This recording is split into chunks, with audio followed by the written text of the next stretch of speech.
Okay, I think I got the sound right. Finally, this is what I needed to do, and didn't even think about that in the first time, in the first place. So anyway, I did have an introduction about the things that I was going to talk about. One of the things I wanted to talk about was adoption, and I'm just going to give a brief introduction again. Again, my name is Julie. I am an adoptive mom to two older boys. I adopted them at 8 and 10. They are currently 17 and 19. Um, Adopted boys, they're both of a different ethnicities, and in Massachusetts, where I live and where we're from, those are the most vulnerable. The male, ethnic male, older ethnic males, hardly get looked at when in terms of adoption or fostering. They're the most vulnerable. So I wanted the most vulnerable, to give them a chance, just like anybody else. I mean, they're human. Why not? I mean, I guess everybody's looking at the opposite, a white little girl baby. You know what I mean? Which is, they need homes too. I get it. And children are children. But if I could help the most vulnerable, that's exactly what I did, and that's exactly what I wanted to do.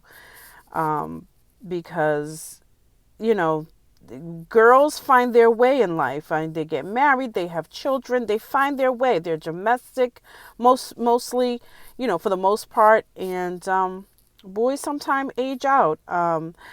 My kids come from a family of 7 kids. They are maternal half brothers, and the oldest, for instance, he kind of aged out and kind of like went down the wrong path. You know what I mean? He had no support, unfortunately.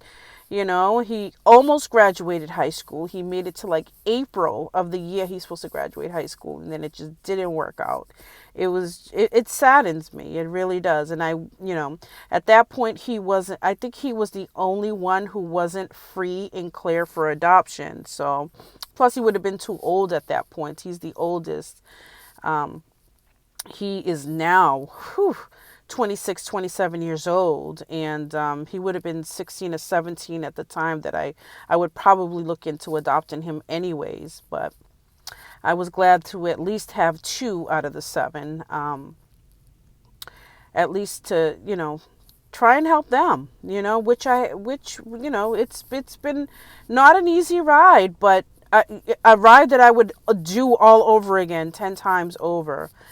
So, if you or if you know anyone who would like to adopt or foster, for that matter, we need foster parents as well. I mean, especially if you're in Massachusetts, let me know.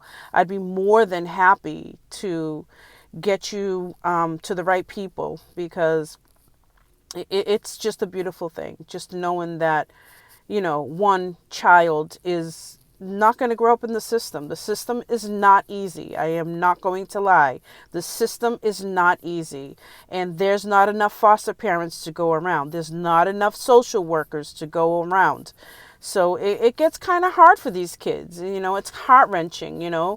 My kids are old enough to remember a lot of things. And, yeah, it's heart wrenching. The stories, I've had to excuse myself to go cry somewhere, because I just couldn't take any more of what they were telling me and how people were treating them. It's just not fair. I don't know how anyone can treat kids that way, but it's just kind of sad. It's just kind of sad. But if you know anyone or yourself, if you have any questions, this is what my channel is going to be for. I'm also going to be talking about things like marriage, finance, and Alzheimer's, the things that I know and the things that I've gone through. I'm a banker. I've been in banking. It'll be 30 years on November 6th. I'm telling everybody. I am currently a branch manager, and I can talk to you about finances, and if not with my bank, of course, I can at least lead you in the right direction when it comes to checking, savings, if you're looking for something with a higher rate, if you're looking to buy a house, I can at least give you some pointers and I can help you out with that stuff. Marriage, I've been married for 18 years, been with my husband for 23 years. Not an easy ride, not an easy thing, but that's something I can talk to you about, because at the end of the day, there's got to be an end of the day solution, if you're going to stay in a marriage. Alzheimer's, my mom, she died of Alzheimer's, and I could write a book about it because I had to go through everything with my mom as an only child, raw. I knew nothing about it. I did not know how to deal with it. She did not know what to do and deal with it herself. It was a horrid ride, but I could write a book about it. I can help you with some things. I mean, if you have questions, you want to cry, whatever it is to me, just let me know. I'd be more than happy to help you with that. Those are the things that I know. I know more than that, but for right now, that's what I know the most, and something that I can talk about in order to help others. My job is to help others. So, just reach out to me. I don't know how all this works, but you can email me. I'll get an email. You can leave a comment at the end of this video. If you like the video, please hit the notification bell for future updates and live streams. I still got to figure out how to do the live streams. Leave a comment and let me know if you have any questions. Okay. Thank you. Bye.